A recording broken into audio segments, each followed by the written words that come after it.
Everyone, అందరికీ ముందుగా వినాయక చవితి శుభాకాంక్షలు. వినాయకుని తీసుకోవడానికి బయటికి వెళ్ళినప్పుడు ఈ విధంగా వినాయకునికి ఒక డెకరేషన్ పీట కనిపించింది అనమాట. చాలా చాలా బాగా నచ్చింది. ఒకటి తీసుకొచ్చేసాను. తర్వాత ఇంటికి వచ్చేసాక వినాయకునికి ఈ విధంగా పూజా ఏర్పాట్లు అయితే చేస్తున్నాను.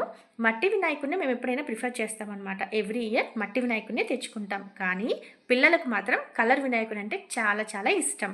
కానీ కలర్ వినాయకునికి మట్టి వినాయకునికి డిఫరెన్స్ తెలుసు అనమాట. అంటే వాళ్ళే అంటారనమాట, కలర్ వినాయకుడిని నిమజ్జనం చేసినప్పుడు ఆ కలర్ వల్ల ఫిషెస్కి ప్రాబ్లం అవుతాయి కదా వాటర్లో, అందుకే మట్టి వినాయకుడిని తీసుకుందామని కన్విన్స్ అయిపోతారు.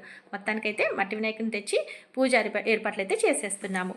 ముఖ్యంగా మనకి ఈ 9 రోజులు వినాయకుడిని పెట్టుకొని గల్లీ వినాయకుడికి పూజ చేసేసుకుంటాము 9 రోజులు పర్ఫెక్ట్గా. కానీ ఇంట్లో అయితే మన వీలుని బట్టి 3 డేస్ 5 డేస్ 9 డేస్ అలా పూజ చేసుకొని తర్వాత నిమజ్జనం చేసుకుంటాం. ముఖ్యంగా వినాయక చవితి రోజు చెప్పుకోవాల్సింది ఉండ్రాల పాయసం. వినాయకునికి ఉండ్రాల పాయసం అంటే చాలా చాలా ఇష్టం కదా. అందుకే ప్రతి ఒక్కరూ వినాయక చవితి రోజు వినాయకునికి నైవేద్యంగా ఉండ్రాల పాయసాన్ని పెడతారు. నేను కూడా నైవేద్యంగా ఉండ్రాల పాయసం మరికొన్ని ప్రసాదాలను చేసి నైవేద్యంగా పెట్టి వినాయకునికి చక్కగా పూజ అయితే వినాయక కథ చదువుకొని పూజ అయితే చేసేసాను. ఈ విధంగా పూజ ఏర్పాట్లు అయితే చేసుకొని వినాయకుని కథ చదువుకొని పూజ అయితే కంప్లీట్ చేసేసాను. మరొకసారి మీ అందరికీ వినాయక చవితి శుభాకాంక్షలు.